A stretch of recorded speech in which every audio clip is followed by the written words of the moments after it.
On campus here at Gaston High School with new head coach, Coach Dupree, and Coach, been a long journey to get you here as a head coach out here at Gaston. You're very familiar with this county, this area, this school, so it was a no-brainer when this thing come open. But before we dive into all that, just tell us about your journey a little bit leading into what led over to you becoming a head coach and right here in Etowah County at Gaston.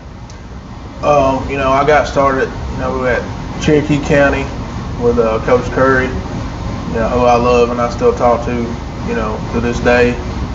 And then I was there for a while. Then I went up to Abbeville with Coach Dale Pruitt.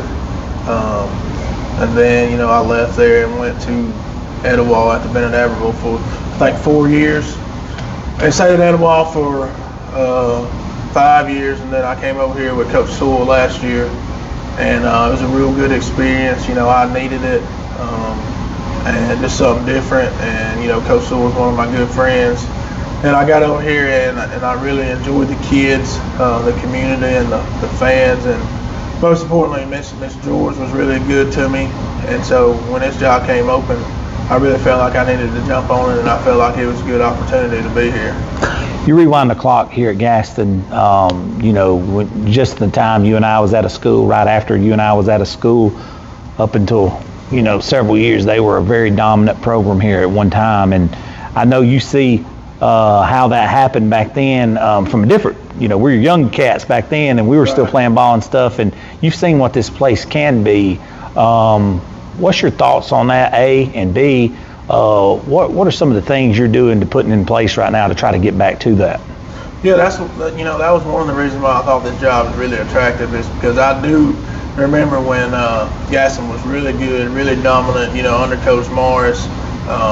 And I don't think we're, that far off. I mean, you just have to put in the work, and our kids are doing that. And you got to keep players here. I'm sure we're not the only ones that's having that problem. So you just got to keep players here. You got to recruit the halls, and I think we're doing a pretty good job of that and getting guys out. And most importantly, I just think we have to just keep working, and that's what we're doing. You've seen some of the success Coach Merriman had here in basketball in a pretty quick time. I know you personally. I know your mindset. You're going to attack this exactly how he did. You don't take no for an answer. We can do this right here. But what has been your message to the guys as soon as you hit the ground till now? The main thing that I've told every kid, and we say it almost daily. We got to outwork everybody, and we can't think or talk about the past, because there's nothing we can do to change that. So all we're worried about is the future and what's going on right now in front of us. And so that's, Coach Merriman, that's kind of one of the things that he and I talked about, is we got to attack it, hit the ground running, and we just got to tell the guys that, hey, we can be the next group that that gets it going. And so I think that they've accepted the challenge, and that's how they're working. Coach, you're looking around. I'm looking at your weight room right now. It's a very nice weight room. I know, I believe 2 years ago you guys redid the locker room. There's a lot of good things going on out here. Can you talk about that a little bit, just from the perspective of, not too long ago you didn't have either of those two things that were near as nice as they are now? Yeah, I think we've had some people to come in and donate some money and their time, and we fundraised some money, and got some new things, and there was a lot of stuff that was already here when I got here, and Jeff Ballou does a really good job of asking us if there's anything you need, and making sure that we have everything that it takes to be a successful program. And so our kids take care of things, and they're very appreciative of the things that we do have. And so I've been excited about that, is the fact that every kid always says thank you there for life, and I think they're very appreciative of the things that we have. Absolutely. Coach, let's dive into this football team a little bit. Let's start off with the offensive side of the football. Talk about some of the guys we need to look out for this year on the offensive side of the football. Offensively, we're starting a freshman quarterback, Jace Gibbs. Played some last year as an 8th grader. I think he's going to be really special. We got Dominique Hurd, who transferred, from Georgia. I think he's going to be pretty special. And Noah Cohen, he had a pretty big game last Friday, and he's just a worker. Yes sir, no sir kid, and he's just gonna get the job done. Trey Johnson and John Ponce. I mean, we got a big junior class, and a guy that I want to talk about who's came on. I first met him last year, Anthony Vance. We call him Antoine, and I was really proud to see on film last Friday. Him actually enjoying himself out there having fun, and he was actually getting after it. So I think we got a good core group, and I'm excited to see some of our younger guys step up and make plays this year. A lot of those guys have to come around, flip around in 2 platoons, so to speak. Talk about that defense a little bit. Defensively, we're just going to try to play fast. We're going to try to attack the football. We're going to just try to blitz people and just get their offense in a hurry, and maybe they'll make some mistakes. And our front, we're going to have to win games up front. I mean, we got some guys up front that's played in a bunch of ball games. So we're going to really depend on our defensive line to get after people. So, because we got some younger guys in the secondary. So we really are going to depend heavily on our defensive front. Coach, games are won and lost up front. You know that. I don't have to tell you that. But also in this weight room. So those 2 things kind of go hand in hand, the weight room physicality and up front. So, yeah, you're preaching to the choir there, Coach. Last but not least, and I love to talk about this, special teams, always an X factor. You need to win 2 out of 3 phases in order to usually win a football game. Special teams, but, it's important to us. And I like to take days, out of the summer and out of the fall and only work certain special teams, all day. And so that way when we get into, fall practices, we can, incorporate those into our practices. But I want the kids to understand how, important special teams, it can cost you, it can cost you a game. Or it can, help you, win a game. Oh, yeah. So our guys have bought into that, and, a lot of them will come right off of offense. And if we score a touchdown, they'll go, on kickoff. And they're tired, but they understand they got to push through it.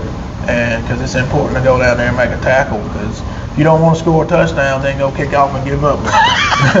It's happened. Yeah, I've seen it.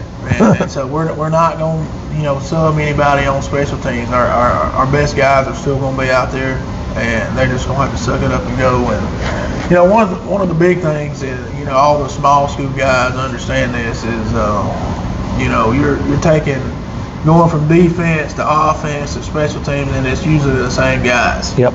And so, I talk about being mentally tough, and we do a whole lot of running, and I know they hate it, but we run so much because I tell them, we got to be in better shape than everybody we play. We got to give ourselves a chance in the 4th quarter. And so I know they hate that part of it, but they kind of bought into it. They complain a little bit. But I tell them it does you no good to complain because you're still gonna run. So, but you can complain under your breath while you're running. Yeah. So we're gonna still run now. We may even run more if you complain. So they've gotten better with that. That's good, Coach. Asbury coming up. You've got to probably watch a little something on them. It's kind of a familiar opponent. Seems like you guys always hook up early in the season here. But talk about Asbury a little bit. And a lot of people kind of overlook them a lot of times, but if you ever watch them on film or you ever see them live, they got some guys out there. Yeah, Asbury, Coach Harris does a good job. I'm not sure how long they had their program. I think it's 8 or 9 years or something like that. And they're going to play hard. They played us hard last year. They're going to be sound at what they do, and they're going to have a lot of discipline. They do everything that they can to win the ball game. They're not going to beat themselves. They're not going to have, a lot of mistakes. So they're going to give themselves a chance. to be in the ball game. And I think Coach Harris does a really good job with them. And hopefully we can go out there and give ourselves the best chance to win. And we don't have a lot of mistakes and have a lot of penalties. Coach, what's going to be going through your mind walking out of that tunnel for the final time, about to walk out, be the head coach of this football team in the final minutes there? There's no telling. I mean, there's probably mixed emotions. Have I arrived? Have I not arrived? Did I cross this T? Did I dot that I? Talk about, though, what do you think is going to be going through your head walking out as a head coach for the first time?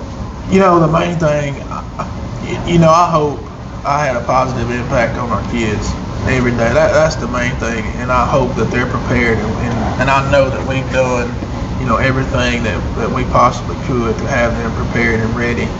And I hope that they understand that most importantly, we want them to have fun. Football's supposed to be fun. I know a lot of people's kind of forgotten about that. It's about, hey, I want to go to this place, or even in college, it's about money now. But I want our kids to have fun. I want our staff to have fun. I want our fans and our band members and cheerleaders. I just want everybody to enjoy the game of football, because I feel like each year it's been forgotten about. It's about the game. And so when I'm walking out, I hope that everybody, that's there in attendance and our guys can understand it's about the game of football, and I hope they go out there and just enjoy it and have fun. That is a very, very unique point, and you're exactly right. It seems like each year it diminishes a little bit. Right. Those are lasting memories, and then people, they'll become seniors, and boom, next thing you know, when that ball drops, they're gonna say, "Man, I wish I'd have done this, or I'd have soaked that in," and it's too late. Yes, it's too late, and I don't like to sound like an old guy, but football's supposed to be fun. Sports, it's fun. It brings us together. It's how we connect. And that's right. Now you pull out your phone and you say, well, this kid got this amount of money, or where this person, went here, and it seems like everybody's forgetting that. It's about the kids, and it's about having fun, and that's what we're telling our kids. And when we leave every practice, we'll pray and we'll say, I hope you guys had fun, and if not, you better have fun tomorrow. Yeah, have fun. That's what it's about for us. And winning, winning is fun. I know if you lose a bunch of games, you're probably not having fun. Yeah. So, but most importantly, if you played your best game and did everything that you could do, sometimes you're gonna lose. Yep. And those guys that's getting the accolades and the cars and the money, they've had teammates that didn't get noticed that helped them get to that point, which is part of that brotherhood and team. Yes. Guys blocking for guys, Absolutely. It is what it is. Sport. That's right. Coach, I appreciate you sitting in with us. I've got 2 more shows to do today and get back and edit these and get these up, but looking forward to coming out here each and every week. We'll be back on schedule next week, so looking forward to it, Coach, and good luck to you. I appreciate it. Thank you.